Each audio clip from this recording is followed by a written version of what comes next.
Une émission culte de la télévision s'invite en librairie. Gros Livre, c'est l'album Souvenir de Groland et on va en parler avec nos invités Benoît Delépine et Marc Brucker. Bonjour. Bonjour. Alors ce Gros Livre, c'est l'histoire de Papy Trompette. C'est un citoyen grolandais qui a tenu toute sa vie un album de l'actualité de Groland. Est-ce qu'on peut lui faire confiance à ce Papy Trompette? Est-ce que c'est un bon gardien de la mémoire de Groland? Bien sûr qu'on peut lui faire confiance parce que tous les Grolandais qui nous écoutent savent de qui il s'agit. C'est le petit Papy qui, à la fin de l'émission, fait sa trompette en disant « C'est la fête !» Oui, mais justement, voilà. Est-ce que... Écoutez, il a son point de vue à lui, un point de vue grolandais. Et donc tout ce qu'il a choisi de garder comme souvenir, que ce soit des prospectus, des calendriers, des extraits... Des programmes télé, plein de choses. Tout ça est dans le Gros Livre. C'est ça, il y a vraiment plein de choses. Et puis on retrouve tous les personnages emblématiques de Groland, bien sûr, Jules-Édouard Moustique, Michael Cull notamment. Et puis tous les autres, Michel Sardouille, Maître Frime, le chien Hitler. Bon, Groland, c'est une émission qui a été lancée en 1992. Il y a donc un matériau énorme. Comment on fait pour passer de 25 années d'émission à 200 pages ? C'est-à-dire on avait un espèce de filtre qui laissait passer les trucs les plus gros et pas les trucs les plus fins. Ça c'est un filtre général, non, pour Groland, non? Sinon ça s'appellerait Finlande. Alors selon la page Wikipédia de Groland que l'on trouve dans ce livre, l'idée de Groland, elle est née dans un bar à Paris. Elle a été développée dans un autre bar. Il a fallu 2 ans d'alcoolisme forcené pour convaincre Alain de Greff de programmer l'émission sur Canal. Rassurez-moi, vous n'êtes pas venu en voiture à Brive? Croyez-moi, justement, on a tout fait pour ne pas venir... Enfin, si, on est venu en voiture, mais j'ai tout fait pour garder ma voiture à l'hôtel. C'est dangereux quand même, hein. Voilà, vous m'inquiétez. Les années passent et cette émission Groland, elle reste sur Canal+, à peu près la seule émission historique désormais de Canal+. Comment vous avez résisté? Je sais pas, c'est tous ceux qui voulaient nous virer ont été virés avant nous. Voilà. C'est une bonne recette. C'est même raconté dans le livre d'ailleurs. Non, parce que c'est vraiment maintenant, on sait que c'est une malédiction. C'est-à-dire que les gens hésitent avant de nous virer. Ils se disent, aïe, si je... Donc maintenant, vous êtes intouchables jusqu'à la fin de vos jours. La mort ne veut pas de nous.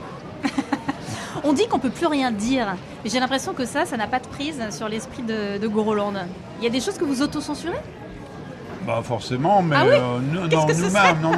nous-mêmes, on s'autocensure, mais rarement, mais... il suffit que ça nous fasse rire pour qu'on ose le faire, quoi. C'est un bon filtre. Voilà, c'est un bon filtre déjà en soi. Mais il y a aussi et surtout le fait que les Grolandais eux-mêmes, qui sont des centaines de milliers à la télé, mais aussi parfois des millions sur Internet, c'est des gens qui viennent nous voir parce qu'ils nous aiment. Donc c'est pas le genre à porter plainte, on va dire. Oui, c'est ça. Alors au final, pour reprendre une citation de l'album, vieillir, c'est comme une peinture de Bernard Buffet, c'est moche. Est-ce que l'idée de Groland échappe à cette règle? Est-ce que Groland vieillit bien? Ce que je sais simplement, c'est que comme on a toujours donné la part belle aux vieux, maintenant que nous le sommes devenus, nous ne faisons pas tâche. Donc, pas tâche. Non mais c'est vrai, personne ne s'étonne qu'on soit devenu vieux, alors que dans certaines émissions, tout à coup, il y a des gens qui n'arrivent pas à vieillir. Enfin, on sent qu'ils sont des liftings, des teintures, etc., etc. Nous, non, on a décidé d'aller jusqu'au bout de notre sort de Grolandais. Vous vous faites rire l'un l'autre, c'est un peu comme ça. En général, le travail autour de Groland, c'est se faire rire. C'est comme ça que ça marche? C'est un peu la base, quand même, oui. La page crédite à la fin du livre les personnes qui ont participé de loin ou de près à Groland. C'est un nombre incalculable d'auteurs, de comédiens, de réalisateurs et plein d'autres mondes. C'est une machine énorme, Groland. C'est une machine énorme, non, c'est un réseau de résistance énorme. Donc effectivement, il y a du monde, mais on fait un espèce de roulement pour continuer à se surprendre les uns les autres. Donc c'est toujours les idées qui ont le dessus. Et jamais de lassitude? Pour l'instant, non, on tient le coup.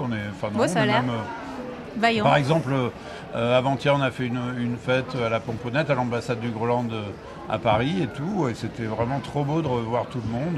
Tout le monde avait l'air en forme et partant pour de nouvelles aventures. Alors l'album, il est dédié au président de la Présipauté, Christophe Salengro, qui est décédé il y a 2 ans. Le nouveau président de Groland, c'est Emmanuel Macron? Non. Marc, je te laisse... Non, vas-y, tu le sais, tu connais mieux l'histoire que moi. Manu Micron, c'est un personnage de Groland, mais ce n'est pas le nouveau président de Groland. Ah, d'accord. Il n'y a qu'un seul président de Groland, c'est à vie et à mort. D'ailleurs, Sa devise, c'était « Je mourrai pour toi ». Il l'a fait pour nous, donc on va bien sûr le laisser président pour l'éternité. Merci, Papy Trompette, de nous permettre de nous remémorer tous les souvenirs de Groland dans ce gros livre. Et merci à vous, Benoît Delépine et Marc Brucker, d'être venus nous voir à Brive. Bonne foire. Merci. Merci.